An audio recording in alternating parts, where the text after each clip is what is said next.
Bem, esses são os 5 contributos que o povo Kuti deu em diversas áreas que nós conhecemos hoje em dia. Né? Continuamos na senda do estudo da África pré-colonial, ou seja, do contributo dos povos Kuti. O povo Kuti deu contributo em 5 áreas que nós conhecemos agora. Arte e cultura. Os povos africanos, ou seja, propriamente os povos Kuti, desenvolveram uma rica variedade de expressões artísticas, culturais, pintura, músicas, danças, teatro. As suas obras de arte eram frequentemente inspiradas em elementos de natureza, tradições religiosas, eventos históricos. Além disso, criaram uma narrativa mitológica de transmitir conhecimentos de seus valores culturais. Arquitetura e engenharia. O povo africano pré-colonial construíra impressionantes obras, que nós temos prova disso. Por exemplo, só um dos exemplos disso, temos as pirâmides do Egito e temos a pirâmide de Maromé dos povos Kuti, que nós aprendemos a estudar agora. A construção era impressionante, ou seja, as construções arquitetônicas eram simplesmente impressionantes, né? Palácios, cidades fortificadas, sistemas de irrigação, enfim, o conhecimento já estava aí e continua permanecendo até hoje. As suas técnicas de construção eram avançadas e refletiam o conhecimento em engenharia, matemática e geometria. Exemplos que eu posso citar agora, além do povo Kuti, incluía as pirâmides dos egípcios, que nós já conhecemos, e as grandes cidades como The Great Zimbabwe. Arquitetura e tecnologia. O povo africano pré-colonial desenvolvera técnicas de agricultura inovadoras para cultivar variedades de alimentos, incluindo grão. Né? Então, o povo Kuti, ou seja, um povo integrante da África pré-colonial, não era isento a isso, porque sabemos que o povo Kuti era um povo ribeirinho, então eles precisavam de canalizar a água do rio Nilo para fortificar as suas plantações agrícolas, tal como grão e outros cereais que eles precisavam para fazer as suas trocas entre permuta, entre culturas e entre culturas, podemos chamar assim, de comerciante para comerciante, e assim fortalecendo a sua cultura em geral. Então, aqui temos exemplos de tecnologia como sistema de irrigação, né, rotação entre cultura e uso de fertilizantes naturais. Além disso, eles dominavam os conhecimentos metalúrgicos, tal como ferro, cobre e ouro, produziam dezenas de objetos e ferramentas usadas em matérias-primas. Sistema político e social. A população da África pré-colonial, mais de novo, destacando a população Kuti, né, era composta por uma diversidade de sociedades politicamente organizadas. Os povos africanos desenvolveram sistemas governantes eficazes, como monarquias, sistemas de aconselhamento e estrutura de liderança comunitária. Estabeleceram ainda leis, instituições e sistemas de justiça para administrar as suas próprias sociedades. Então, a África já estava muito avançada, não precisava do Ocidente para vir dizer que de facto a África era um povo ou era um continente atrasado, porque já temos prova disso que era mentira, porque a África pré-colonial já estava muito avançada. Prova disso é que muitos deles chegaram aqui e começaram a aprender de novo e foram lá mais para frente reproduzir os conhecimentos que eles extraíram desse continente como conhecimento seus. Então, a última área era o conhecimento medicinal. O povo africano sempre foi conhecido por dominar os conhecimentos medicinais. Ou seja, nós aqui utilizamos o termo de naturopatia. Né? O povo africano pré-colonial possuía um amplo conhecimento sobre medicina tradicional. O povo Kuti utilizava técnicas de cura que consistiam em plantas como eu disse, técnicas de cura, rituais para tratar as doenças e promover a saúde. Esses conhecimentos foram transmitidos de geração para geração, que perduram até hoje, né? Que desempenham um papel importante nos cuidados de saúde das nossas comunidades africanas. Então, quando nós vemos as nossas anciãs, as nossas mais velhas, ou nessas comunidades, a ferverem alguma coisa, ou a aplicarem alguma planta, é porque esses conhecimentos foram transmitidos né, de geração para geração, e é a nossa cultura africana, e há culturas que são fortemente protetoras desses conhecimentos tradicionais. É muito normal com que haja enfrentamento entre a cultura tradicional, ou seja, a medicina tradicional e a medicina atual, mas não faz mal. Aqui estamos a falar sobre história e, de facto, isso faz parte da nossa cultura africana, é um facto e nós deveremos aceitar que isto faz parte da nossa cultura. E isso foi foi um facto, né? Foi um facto extra do episódio em que nós falamos sobre a África pré-colonial, mais propriamente o povo Kutch, né? E aqui são alguns trechos que vêm de destacar a importância desse povo Kutch. Daí a importância de nós aprofundarmos mais sobre o conhecimento da África pré-colonial. Até já. Olá, seja muito bem-vindo a mais um episódio do Redline. Hoje o tema de conversa será sobre a África pré-colonial e as civilizações antigas. Teremos o tema, mais propriamente falamos sobre o povo Kutch, uma civilização lendária da região da África pré-colonial. E para dizer acerca disso, nós temos nas redes sociais que devem ser seguidas como Redline Podcasts no Instagram e no Facebook como Redline. Então, sem mais delongas, começamos assim o episódio.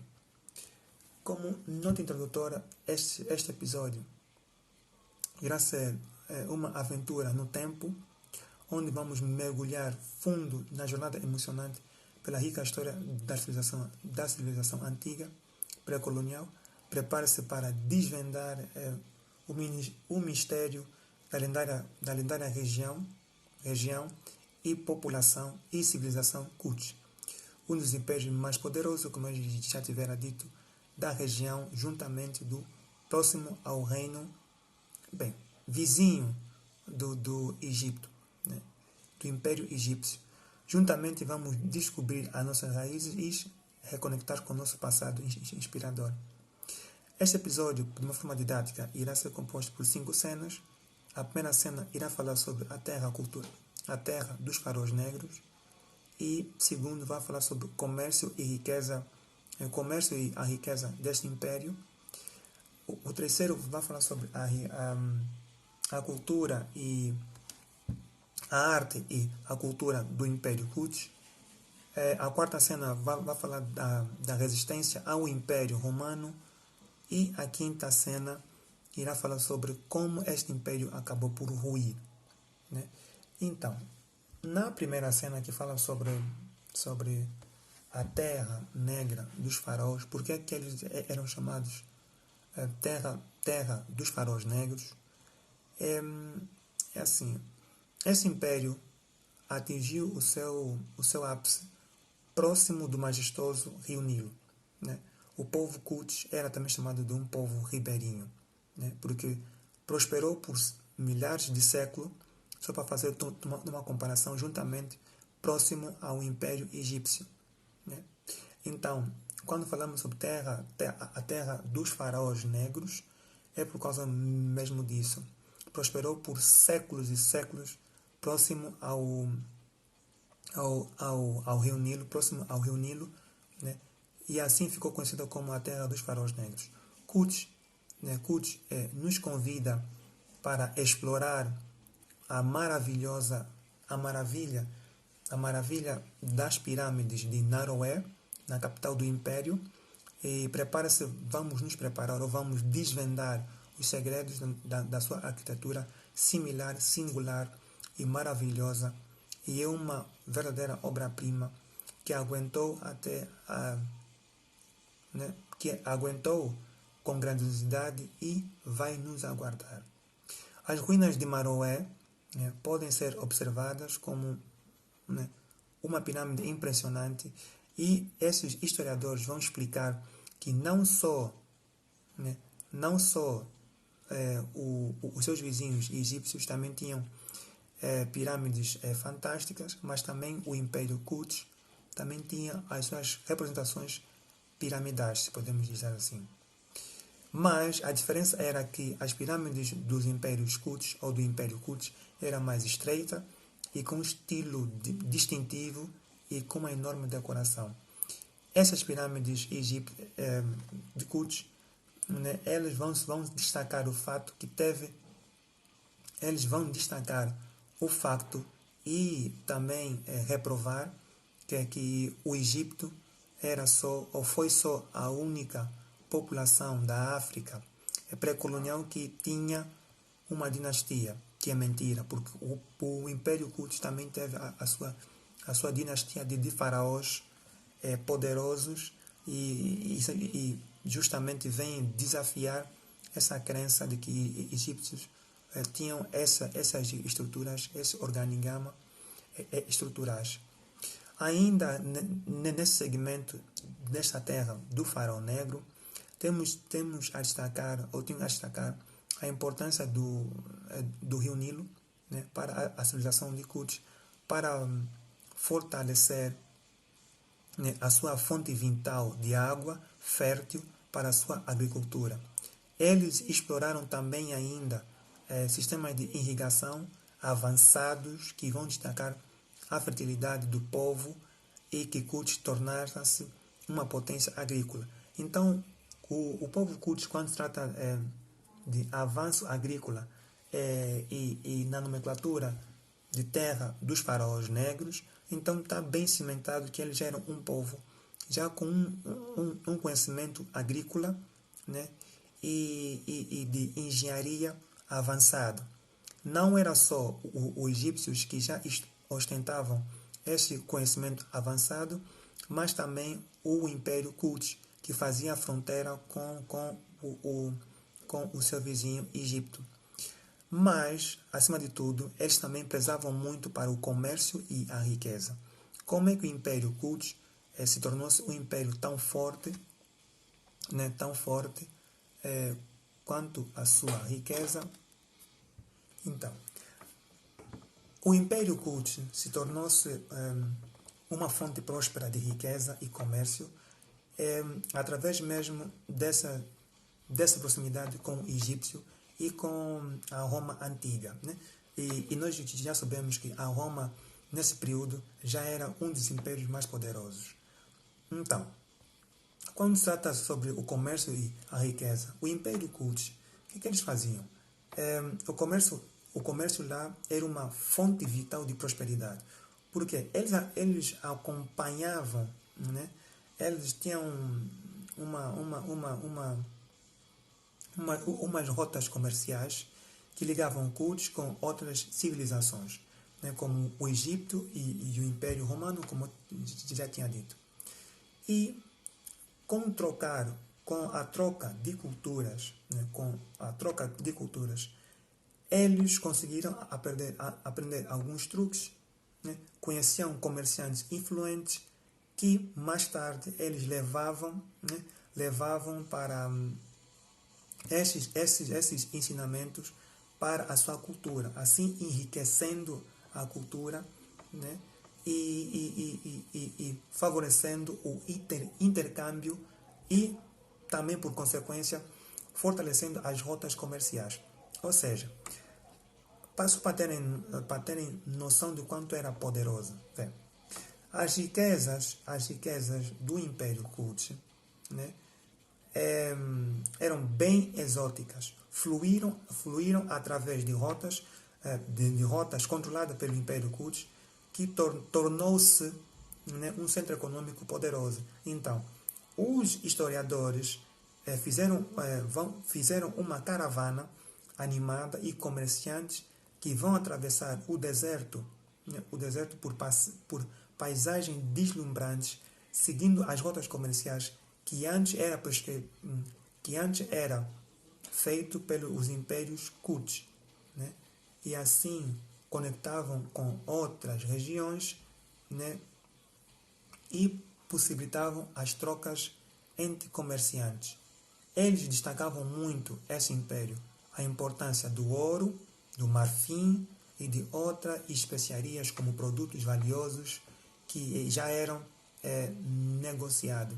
Então são essas trocas, são essas coisas que veio destacar a importância de construção da riqueza no Império Culto, né? Além disso, essa permuta entre culturas favoreceu ainda a formação do Império Forte, porque tinha lá múltiplas valências que vêm só fortificar este reinado, né? E depois, mais tarde, começamos a nos perguntar como o império tão forte como Kush veio a ruir como veio a ruir, né?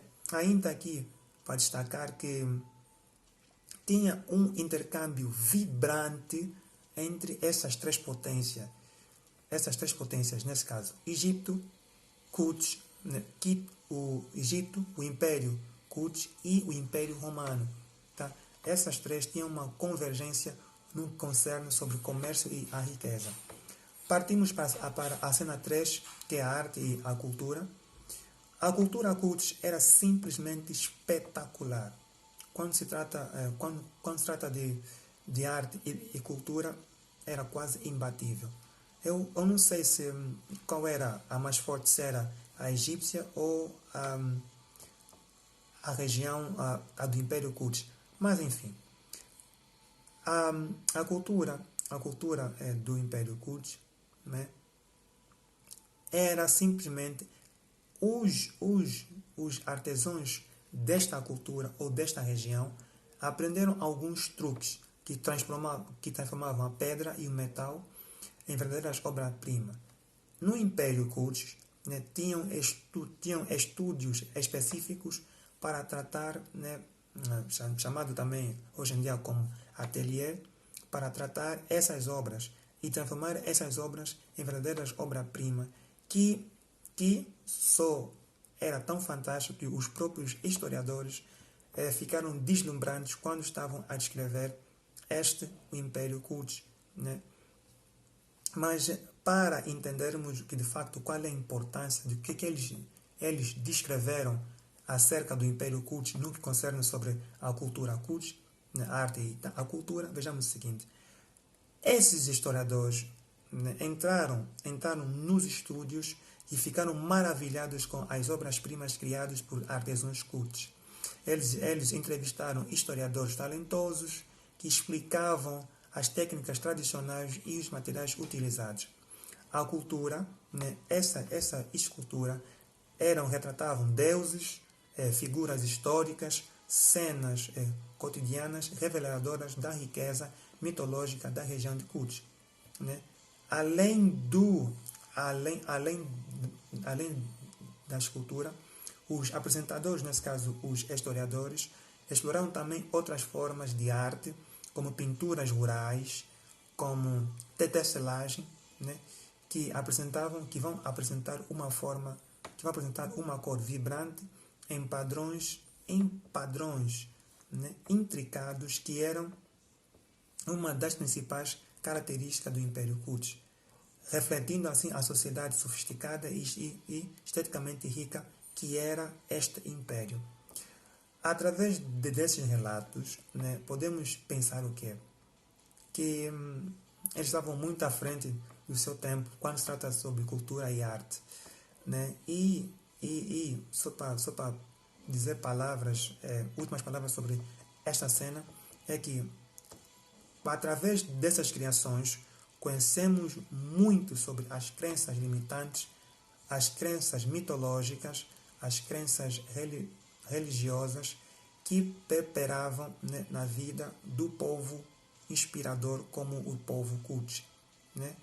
E temos já a possibilidade de estudar e aprender um pouco sobre as maravilhas de como é que eles expressavam o seu agradecimento, né, das suas divindades, da sua cultura única, esculpida em arte.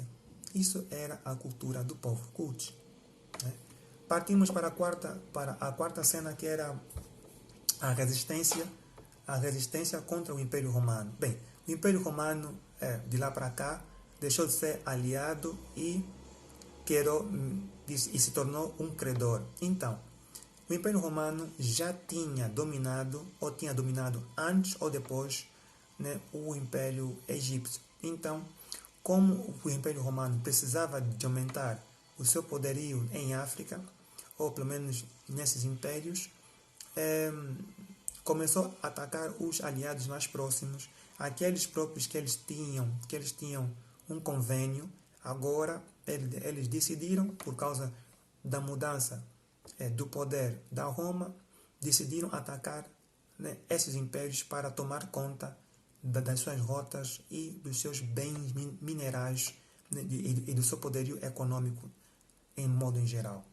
A resistência contra o Império Romano, né, vai se dar em uma batalha, ou vai se preparar uma batalha que vamos acompanhar com os testemunhos da resiliência como cultos contra o poderoso Império Romano. Juntamente, nós vamos explorar, né, as estratégias militares e conhecemos as figuras históricas que lidam essa luta épica contra esse poderoso império. A batalha épica nos revela a tenacidade e o orgulho do povo Cult em proteger a sua terra e a sua cultura. Teremos então, vamos entrar em campo, né, ou em um campo de batalha, de uma batalha simulada, onde nós vamos entender o pensamento dos generais Cults daquele tempo, o que é que eles pensavam e como é que eles enfrentaram um poderoso Império Romano. Né? Eles vão destacar, eles vão entrevistar os historiadores, vão reviver, e através dos relatos dos historiadores nós vamos viver essas explicações táticas, guerrilhas, do tipo de guerrilha que foi feita, utilizada pelos poderosos exércitos de cultos para enfrentar o infame exército romano. Os líderes de cultos, como a lendária rainha Yarinas, né, destacada figura com a inspiradora resiliência e orgulhoso da sua nação. Enquanto exploraremos locais históricos onde ocorreram esses confrontos, né, esses historiadores vão nos apresentar e vão destacar como é que Cult conseguiu manter a sua independência e proteger as suas terras por tanto tempo, né? E essa resistência feroz deixou um legado duradouro na história da África pré-colonial. Agora entendamos só um pouquinho. Nós vamos entrar como eu disse, numa batalha simulada, vamos acompanhar como é que era o dia a dia da resistência, né, do Cult contra esse império. Essa cena acontece num acampamento denso, numa floresta, em que o quartel da resistência contra o Império Romano na África pré-colonial é composto por guerreiros, líderes tribais, que estão reunidos e discutindo a estratégia para combater a invasão romana. O líder tribal era o chefe Aoba, um homem sábio e corajoso, e ergue-se diante de todos com um mapa territorial do romano em suas mãos. O chefe Aoba tinha a voz firme, né, e ele começa a citar o seguinte: as nossas terras estão sendo ameaçadas pelos romanos. Vamos desejá-los, vamos subjugá-los, o nosso povo. Mas não permitiremos isso. Os guerreiros acenam em concordância, demonstrando a sua admiração pelo chefe e líder. Depois temos a voz do guerreiro 1, né, que, em forma fictícia, né, ele diz, estamos dispostos em lutar lutar até a morte para proteger as nossas tradições e o nosso modo de vida. O guerreiro 2 é determinado. Os romanos podem ser superados, podem ter nos superados em forma numérica, mas temos a força da nossa união e da nossa terra como aliados. O chefe Aoba desenrola o mapa e aponta os diferentes tipos de pontos estratégicos que nós podemos entender agora. O chefe Aoba devotado, precisamos de resistir e atacar quando menos eles esperam. Conhecemos melhor os seus movimentos e é essencial para vencê-lo. Os líderes tribais discutem e erguem-se e sugerem táticas de emboscada, guerrilhas e sabotagem. O clima é de confiança e a resistência é tal. Passamos para o líder tribal 1, com a sua sabedoria.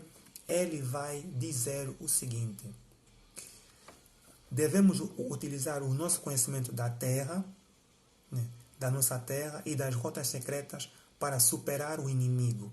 O líder tribal 2 tem uma visão mais estratégica, que ele disse o seguinte: precisamos de organizar ataques coordenados em diferentes pontos a fim de dividir e enfraquecer o exército romano. A tensão aumenta à medida que a discussão se aprofunda. Todos estão cientes dos desafios que enfrentarão, mas estão dispostos a lutar pela liberdade. O chefe Aoba, com determinação, levanta e ergue-te e diz o seguinte: nossos filhos, nós somos filhos da África. Não nos curvaremos diante do Império Romano. Defenderemos as terras e a nossa cultura com base e bravura.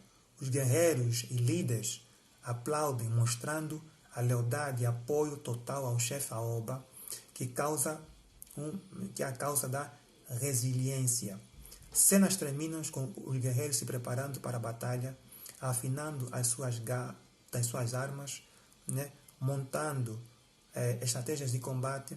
Eles estão prontos para enfrentar o poderoso Império Romano e defender a sua terra. Como cenas finais, essa cena retratou a resiliência corajosa, determinada do povo africano contra a invasão romana.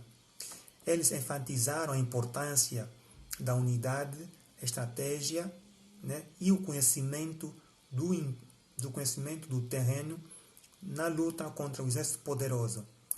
A audiência é deixada ansiosa para testemunhar a batalha, como se desenrolará e o destino da resistência contra o Império Romano. Bem, isso foi uma ensinação fictícia, só para nós entendermos como é que eles pensavam acerca da resistência romana, o que é que eles tinham planejado para travar essa invasão, segundo eles, da sua cultura, que de facto era mesmo uma invasão. Então, eles deram tudo, deram vida, deram tudo o que puderam para alimentar este processo de resistência, que no final de tudo acabou por ruir. Mas passamos para a quinta parte da cena, que fala mesmo o declínio e o seu legado duradouro do Império Kush. Em todos os capítulos da história são de vitórias. O Kush não foi exceção. Por várias razões por trás do declínio do grandioso Império Kush, vai incluir fatores econômicos, a mudança política, enfim. Porém, mesmo esse declínio, o legado de Kush permanece vivo, influenciando as culturas africanas até aos dias de hoje. Os fatores que levavam ao declínio de Kush, como a pressão econômica, rotas comerciais alteradas, invasões de outras potências regionais, tudo isso levou à mudança política que ocorrera na região que eles afetaram a estabilidade de Kut. No entanto, os historiadores concluíram que o legado de Kut continua vivo até hoje. Eles visitam as comunidades que consideram descendentes dos antigos cutinianos ou cutinienses, exploraram com a cultura, a linguagem e as suas tradições que ainda influenciaram essas comunidades. Então, podemos pensar que o legado foi passado de geração de geração. Apesar do Império Kut já não ser mais uma forte nação, mas ainda tem remanescentes que carregam esse conhecimento e que nos alimentam, né, e nos dão esperança nesse conhecimento que nós estamos a adquirir no estudo da África pré-colonial, mas mais propriamente do povo Kut. Mas podemos dizer como notas conclusivas que chegamos ao fim, né, da nossa jornada pré-colonial, propriamente do estudo do povo Kut, explorando a civilização antiga de Kut. Esperamos que você tenha se sentido inspirado em descobrir as ricas heranças que nós temos, né, com as nossas raízes ancestrais. Lembre-se de valorizar e celebrar a diversidade da história africana que nos afeta, um legado de sabedoria e resiliência. Estamos juntos e vamos continuar essa jornada. Bem, se gostou do episódio 2, não esquece de compartilhar nas nossas redes sociais, que eu já disse. No Facebook é Redline, no Instagram é Redline Podcast 95 _, né? Se tiver alguma inquietação, se tiver algum feedback, deixa no feed do episódio e vamos continuar a discutir sobre a história da África pré-colonial. Espero que tenha um dia abençoado e até já.